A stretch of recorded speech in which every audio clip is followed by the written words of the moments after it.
Perang Dunia Kedua. Ini adalah konflik paling mematikan yang pernah ada dan benar-benar membentuk dunia yang kita tinggali sekarang. Tapi gimana caranya kita bisa memahami skala kehancuran yang begitu besar?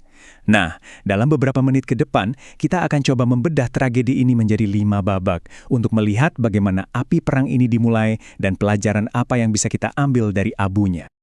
Oke, kita akan mulai dari percikan api pertamanya, lalu melihat bagaimana api itu menyebar dengan cepat, sampai akhirnya padam dan meninggalkan bekas luka yang sangat dalam bagi kita semua. Oke, babak 1. Bayangin kita kembali ke tahun 1939. Suasana di Eropa itu tegang banget. Hitler udah mencaplok Austria dan Cekoslowakia dan agresinya kayaknya nggak akan berhenti. Semua orang bisa ngerasain sesuatu yang buruk akan terjadi. Perang sudah di ambang pintu. Dan boom, inilah pemicunya. Tanggal 1 September, Jerman menyerbu Polandia. Bukan cuma invasi biasa, tapi pakai taktik baru yang super mematikan. Blitzkrieg atau perang kilat. Pertahanan Polandia, meskipun mereka berani banget ya, kewalahan menghadapi serangan tank dan pesawat yang sangat terkoordinasi. Cuma 2 hari kemudian, Inggris dan Prancis menyatakan perang. Dan saat itulah, dunia resmi masuk ke dalam kegelapan. Sejak awal, perang ini udah nunjukin sisi paling brutalnya. Ada kesaksian dari seorang saksi mata yang benar-benar menggambarkan kengerian yang gak kebayang.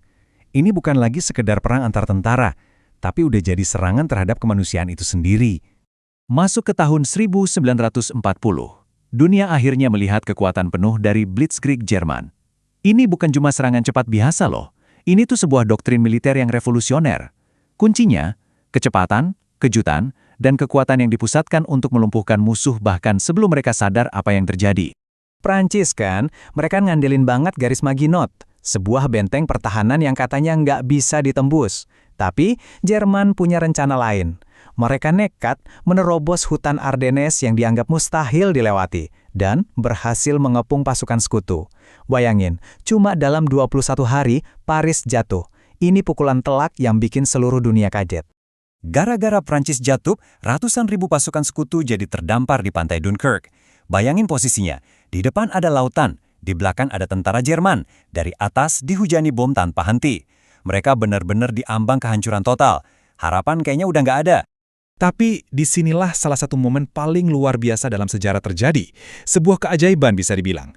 Ratusan kapal sipil, mulai dari kapal pesiar sampai perahu nelayan biasa, ikut gabung sama Angkatan Laut untuk mengevakuasi 338.000 tentara. Semangat Dunkirk ini jadi simbol perlawanan dan persatuan yang luar biasa. Setelah Dunkirk, Hitler pikir Inggris bakal langsung menyerah. Tapi dia salah besar. Dalam pertempuran Britania, pilot-pilot Royal Air Force yang jumlahnya jauh lebih sedikit berjuang mati-matian melawan gempuran Luftwaffe. Ini jadi kekalahan besar pertama buat Hitler, dan ini membuktikan kalau Inggris nggak akan pernah menyerah. Sekarang kita masuk ke tahun 1941, di mana perang ini benar-benar meluas jadi konflik global. 2 negara raksasa yang tadinya cuma nonton, Uni Soviet dengan tentara darat terbesarnya, dan Amerika Serikat dengan kekuatan industrinya yang gila-gilaan, akhirnya ikut terseret ke dalam kancah pertempuran. Nah, inilah para penantangnya, kekuatan poros. Aliansi ini diikat oleh Fakta Tripartit. Ada Jerman, Italia, dan Jepang. Masing-masing punya ideologi fasis dan ambisi untuk membangun kekaisaran baru. Mereka bersatu untuk menantang tatanan dunia yang ada. Di tahun 1941, ada 2 keputusan fatal yang mengubah segalanya. Pertama, Hitler yang terobsesi dengan ruang hidup di timur melanggar perjanjiannya sendiri dan menyerang Uni Soviet besar-besaran lewat Operasi Barbarossa. Sementara itu, di belahan dunia lain, Jepang yang mengincar sumber daya di Asia Tenggara melancarkan serangan kejutan ke Pearl Harbor. Serangan di Pearl Harbor itu secara taktis memang brilian buat Jepang. Tapi secara strategis, ini kesalahan fatal. Seperti yang pernah dikatakan oleh Laksamana Yamamoto, saya khawatir kita telah membangunkan raksasa yang sedang tidur. Ya, raksasa itu adalah Amerika Serikat, dengan kekuatan industrinya yang luar biasa, sekarang resmi ikut perang. Oke, sekarang kita di babak di mana arusnya mulai berbalik. Seperti ombak, gelombang kemenangan poros yang tadinya kayak nggak bisa dihentikan, akhirnya mulai pecah. Di 3 medan perang yang berbeda, sekutu mulai mengambil alih kendali. Di front timur, Hitler jadi terobsesi banget untuk merebut kota yang namanya sama dengan musuh bebuyutannya, Stalingrad. Pertempuran di kota ini menjadi semacam pertarungan simbolis antara dua tiran, sebuah pertarungan mental yang akan menentukan nasib perang di timur. Semangat perlawanan Soviet yang luar biasa ini tergambar dari kata-kata seorang penembak mesin, Alexandra Bokharova.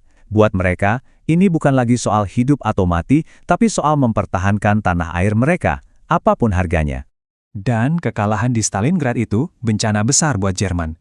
Bayangin aja, hampir 800.000 tentara jadi korban. Angkatan darat ke-6 mereka yang terkena perkasa itu musnah. Sejak saat itu, Jerman cuma bisa mundur dan terus mundur di front timur sampai akhir perang. Sementara Soviet menekan dari timur, sekutu menyiapkan operasi militer terbesar sepanjang sejarah, D-Day. Ribuan kapal dan pesawat membawa 156.000 tentara menyeberangi Selat Inggris untuk membuka front kedua yang sudah lama ditunggu. Inilah awal dari akhir rezim Nazi di Eropa Barat. Di Pasifik, titik baliknya terjadi di pertempuran Midway. Kuncinya, intelijen.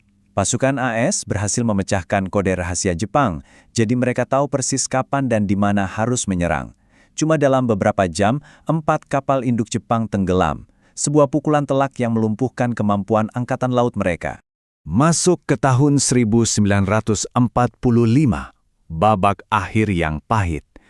Lingkaran pengepungan semakin ketat. Dari timur dan barat, pasukan sekutu terus merangsek ke jantung pertahanan poros. Akhir perang sudah kelihatan, tapi pertempuran terakhir ini akan menjadi yang paling berdarah. Pertempuran terakhir di Eropa terjadi di jalanan kota Berlin yang sudah hancur lebur. Waktu Tentara Merah mengibarkan benderanya di atas gedung Reichstag, Hitler memilih untuk bunuh diri di bunkernya. Reich ketiga yang dia janjikan akan bertahan 1000 tahun, ternyata hanya bertahan 12 tahun dan berakhir dalam api dan kehancuran. Jerman sudah menyerah, perang di Eropa selesai. Tapi di Pasifik, Jepang masih berjuang mati-matian. Para pemimpin sekutu dihadapkan pada pilihan yang super sulit, melancarkan invasi darat yang bisa memakan jutaan korban, atau menggunakan senjata baru yang mengerikan untuk mengakhiri perang ini secepatnya. Keputusan untuk menjatuhkan bom atom di Hiroshima dan Nagasaki memang menjadi salah satu yang paling kontroversial dalam sejarah. Tapi, cara itu berhasil memaksa Jepang untuk menyerah. Perang akhirnya selesai.